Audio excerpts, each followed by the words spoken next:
Allah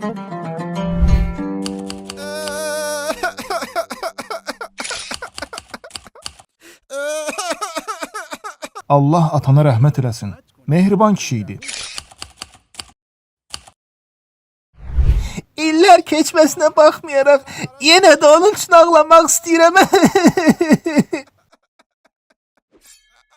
Kəs səsini, yoxsa özüm kəsərəm.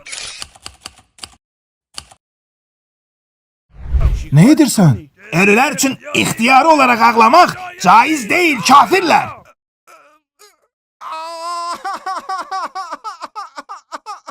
Məgər ağlamaq ixtiyari ya qeyri-ixtiyari də olur? Maşın sığortasıdır bu? Axı sən hardan bilirsən ki, hansı ağlamaq ixtiyari, hansı isə qeyri-ixtiyaridir? Peyğəmbər hədisdə buyurur ki, ölülər yaxınlarının onlara ağlamasına görə əzab görürlər. Sənin dediyin bu hədis səhih deyil və Quranın ziddinədir. Quran deyir ki, heç kim başqalarının yükünü daşımaz. Əgər bizim ağlamağımız hətta sənin dediyin kimi günah olsa belə, yenə də o biri dünyada kiminsə əzab görməsinə səbəb ola bilməz. Quranın ziddinə olan hədis isə ya uydurmadır, ya da ki düzgün başa düşülməyib. Kafirlər, mötəbər bir hədisi sual altına atırsınız?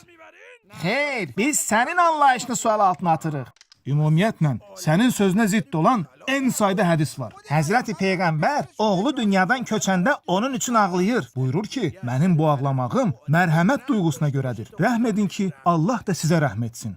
Bu sözlər Peyğəmbər Uhud müharibəsindən sonra Mədinə qadınlarından öz ölülərinə ağladıkları kimi Həzrəti Həmzə üçün də ağlamaqlarını istəyir. Həzrəti Fatimə Zəhra hər cümə Həzrəti Həmzənin qəbrinin kənarında dayanaraq namaz qılar və göz yaşı tökərdi. Ümumiyyətlə, müsəlmanlar ilk vaxtlarda əvvəl Həzrəti Həmzə üçün ağlayardılar, sonra da öz ölüləri üçün ağlayardılar. Sizə deyirəm ki, Həzrəti Fatimə Peyğəmbərin vəfatından sonra uzun müddət göz yaşı axıdıb. Peyğəmbərin bəzi səhabələri də o Həzrətin vəfatından sonra ağlayıb mərsiyə oxuyurdular. Bəsdirin artıq! Tarix boyunca bütün insanlar öz ölüləri üçün göz yaşı axıdıblar. Axı sən nə üçün biz müsəlmanları dünyaya daşürəli insanlar kimi tanıtdırmaq istəyirsən? Ağlayırsan?